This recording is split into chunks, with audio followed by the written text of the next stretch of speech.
Praise the lord.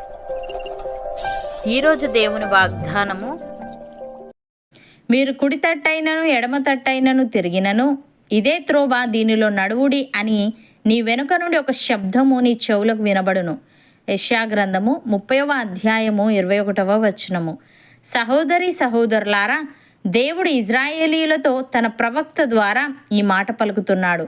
యెషయా ప్రవక్త కాలంలో ఇజ్రాయేలీలు నిరంతరం దేవుణ్ణి అనుసరించకుండా అవిధేయత చూపుతూ వారి అవిధేయత యొక్క పరిణామాలను అనుభవిస్తూ వచ్చారు. అయితే వారు దేవుని వైపు తిరిగి ఆయనకు విధేయత చూపితే దేవుడు వారి యందు దయ చూపుతాడని, వారికనేమాత్రము కన్నీళ్లు విడవరని, వారు ఏ మార్గంలో వెళ్ళాలో దేవుడే వారికి దిశానిర్దేశం చేస్తాడని యెషయా తెలియజేశాడు. ప్రియులారా, దేవుడు ఇజ్రాయేలీలకు ఇచ్చిన ఒక గొప్ప ప్రోత్సాహకరమైన వాగ్దానం ఇది. వారికే కాదు, దేవుని యందు విశ్వాసం ఉంచిన ప్రతి ఒక్కరికి ఇది వర్తిస్తుంది.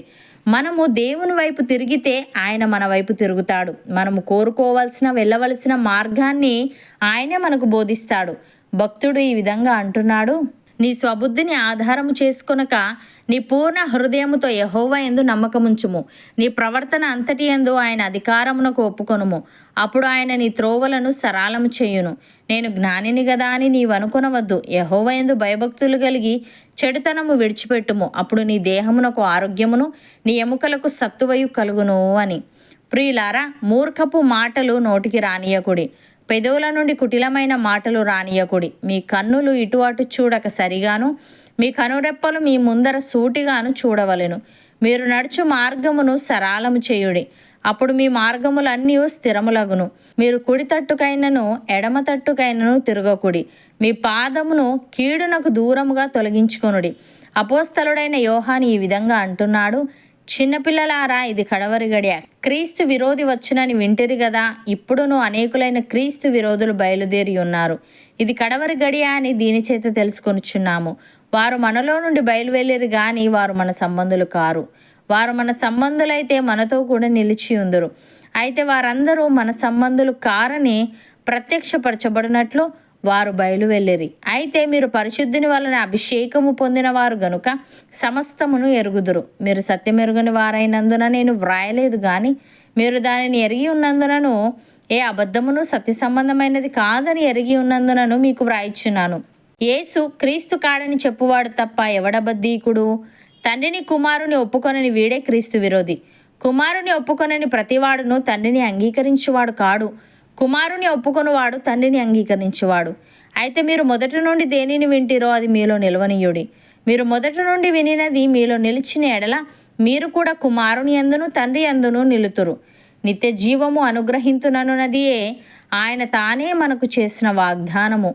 మిమ్మును మోసపరచు వారిని బట్టి సంగతులు మీకు వ్రాసి ఉన్నాను. అయితే ఆయన వలన మీరు పొందిన అభిషేకము మీలో నిలుచుచున్నది గనుక ఎవడునూ మీకు బోధింపనక్కరలేదు. ఆయన ఇచ్చిన అభిషేకం సత్యమే గాని అబద్ధము కాదు. అది అన్నిటిని గూర్చి మీకు బోధించుచున్న ప్రకారముగాను, ఆయన మీకు బోధించిన ప్రకారముగాను ఆయనలో మీరు నిలుచుచున్నారు అని. సహోదరి సహోదరులారా, మనుష్యులు తమ కంటే గొప్పవాని తోడు అని ప్రమాణము చేతురు. వారి ప్రతి వివాదములోను వివాదాంశమును పరిష్కారము చేయునది ప్రమాణమే.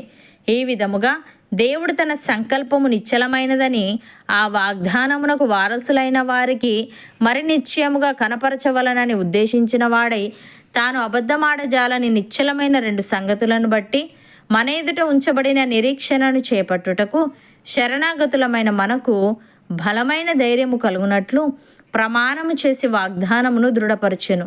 ఈ నిరీక్షణ నిశ్చలమును స్థిరమునై మన ఆత్మకు లంగరువలె నుండి తెరలోపల ప్రవేశించుచున్నది.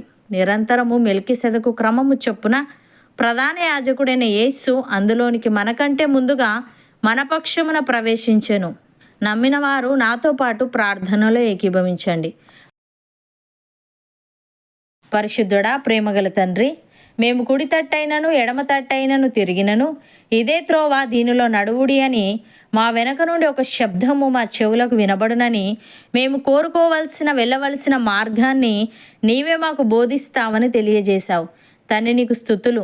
దేవా, మేము మా స్వబుద్ధిని ఆధారము చేసుకొనక మా పూర్ణ హృదయముతో నీ యందు నమ్మకముంచి మా ప్రవర్తన అంతటి యందు నీ అధికారమునకు ఒప్పుకునే వారంగా ఉండుటకు సహాయము దయచేయమని. కుమారుణ్ణి ఒప్పుకొనని ప్రతివాడును తండ్రిని అంగీకరించువాడు కాడు గనుక, కుమారుణ్ణి ఒప్పుకొనువాడు తండ్రిని అంగీకరించువాడు గనుక, మేము మొదటి నుండి దేనిని వింటిమో అందులో నిలిచి ఉంటూ నీవిచ్చే నిత్య జీవమును పొందుకునే వారముగా ఉండుటకు కృపచూపమని. నీ మెలనైన స్వరం వినే భాగ్యము మాలో ప్రతి ఒక్కరికి నీవే అనుగ్రహించమని యేసుక్రీస్తు నామమున ప్రార్థిస్తున్నాము తండ్రి. ఆమెన్.